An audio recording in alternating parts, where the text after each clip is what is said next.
Hello, I'm Gus Downing, publisher and editor of the D&D Daily, and this is the LP News Network. Hello, I'm Gus Downing, and in today's edition of the LP News Network, in our Leadership and Development series, The Journey to Chief Financial Officer, we have with us Neil Watanabe, the CFO of Anna's Linens. Welcome, Neil. Thank you very much, Gus. Neil, the Daily did a Friday focus last year, or I think back in 2010 actually, on you, and it all started with the beginning of your career at Montgomery Ward's. So why don't we start there? With a Bachelor of Arts degree in Social Sciences, you started at Ward's as a floater. Can you walk us through those first few years in that store and the progression of your career and what you did and such?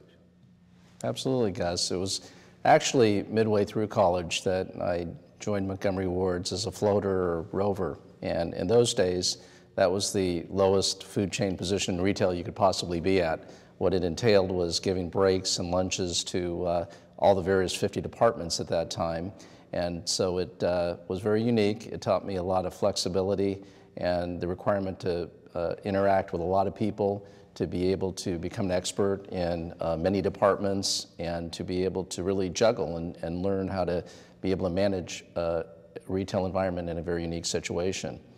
I did that for several years, and it definitely prepared me for future positions at Montgomery Ward, which I was able to achieve. Where did you go from floater to what position?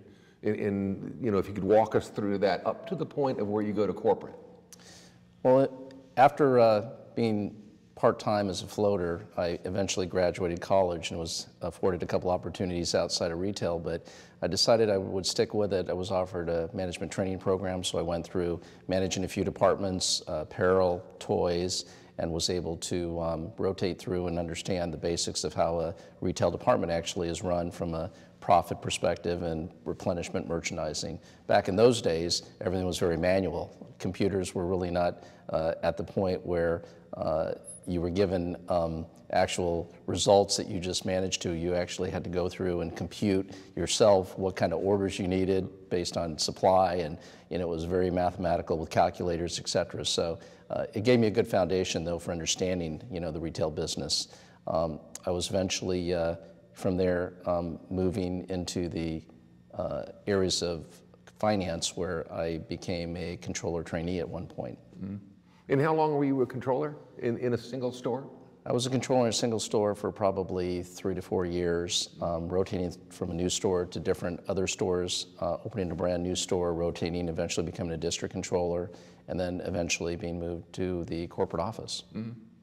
During that Friday focus that we did a couple of years ago, you made the comment about one of your philosophies early on in your career that you had adopted: never saying no. That was one of your operating philosophies. I mean, that's a powerful, bold phrase to live by. I mean, is that an intuitive belief? Was that something that someone taught you? Where did you learn that? Well, I think I observed it. I quickly assessed that, other people that were always accepting opportunities to take on more responsibility, to take on assignments, that never said no, always had a good attitude, they seemed to always be the ones that got promoted. And I finally came to the conclusion that there was a common denominator in all these positions of where people were getting elevated into, was that they had that one component, that they were always passionate, they were willing to accept more, they were willing to take on the challenge of accepting responsibilities that may not have been their own, but as a result of that, they were recognized very quickly, and those were always the individuals that were first in line when an opportunity came up for a promotion or a change which would get them on a good career track. So it didn't take me long to figure out that, that's basically the way you must have to be to get promoted, is to work hard, to accept any opportunity that comes along and accept it as a challenge that you're learning, continuing to grow your toolkit for future opportunities that may come up. Mm-hmm. How long was it before you went to the corporate world at Montgomery Ward's? How long did you spend at the store level and in the field? I spent about 6 years in the field operations, rotating, through the stores, through the district office, and at one point in time was able to, I guess, be recognized as a high potential where they offered you the opportunity to go back to the corporate office. And when that opportunity came along, it was not a difficult decision for me to, make. I felt that it was the right one from a career perspective. And although leaving sunny California for Chicago, winters was something I never even knew what to expect, I felt that, from a career perspective, you don't get those kind of opportunities often. Right. And so I seized the opportunity and moved myself and my family quite a few years ago. So it took you 6 years. You moved from California to Chicago. You go to corporate. Can you talk to us about those first 6 months, the first year that you were there? I mean, what kind of transitions did you go through? What kind of things did you see? I mean, it must have been certainly a significant experience for you. It was very different. Working in a field organization, working, in stores, you have an ability to kind of have to assume responsibility for a lot of things, and areas that, are required to get your job done bleed over into other areas and positions. You deal with a lot of things that you are much more empowered. I found when I went to the corporate office, there was a lot more specialization, a lot more centralization. There were obviously a lot more politics. There was a lot more communication that was needed to keep people fully apprised of things. And so it was a very different job. It was almost like going from a job working outdoors to working in an office job, and that type of difference. I learned quickly how important it was to create partnerships with not only people within your department, but cross-functionally throughout the organization. I had the luxury of being in retail accounting as my first spot, where I had to create procedures as an example. As part of creating a procedure, you would have to go through the approval process of getting the audit department, the merchandising department, the legal department, operations, probably 8 to 10 different departments to sign off on any procedure change that would relate to accounting at the store level. And so I learned very quickly that it was important to make sure everybody was understanding what those changes were, and that by doing that, you could get it through very quickly and smoothly. If you didn't do that efficiently, you could send a procedure out and have it come back a year later, with questions and just not make any headway. I also learned when I was at the corporate office how important it was making things accurate and making sure that whatever you sent out to the stores was correct. A mistake on any procedure going out to a store that would have to be recalled, or that was maybe had a small error in it, now you're affecting hundreds to thousands of stores and tens of thousands of people. So I learned very quickly how much of a responsibility you have to make sure that whatever goes out is done correct the first time, because any type of redo has pretty serious consequences. Neil, you spent 4 years at corporate at Ward's? Yes. Okay. I mean, if you look at those 4 years, what are the few of the things that you learned or impacted you the most? What were the takeaways?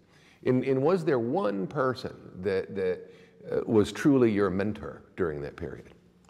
I think what I learned in my corporate experience was that understanding all components of retail and the business was key and critical to doing a better job in the job I was in.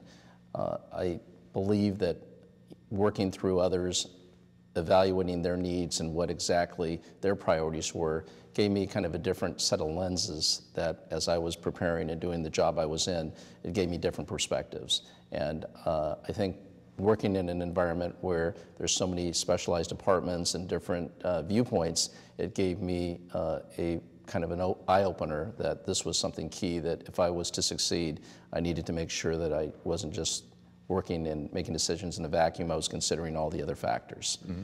As far as a mentor, I go back to actually my store training time when I was a floater and rover, that at one point in time there was a store controller that recognized me for being pretty versatile.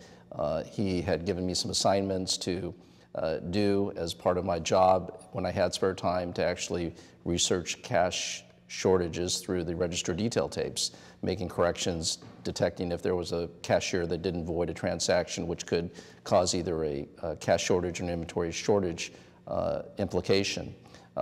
It wasn't until later on that I actually assessed that I was really doing his job and doing some of his audits.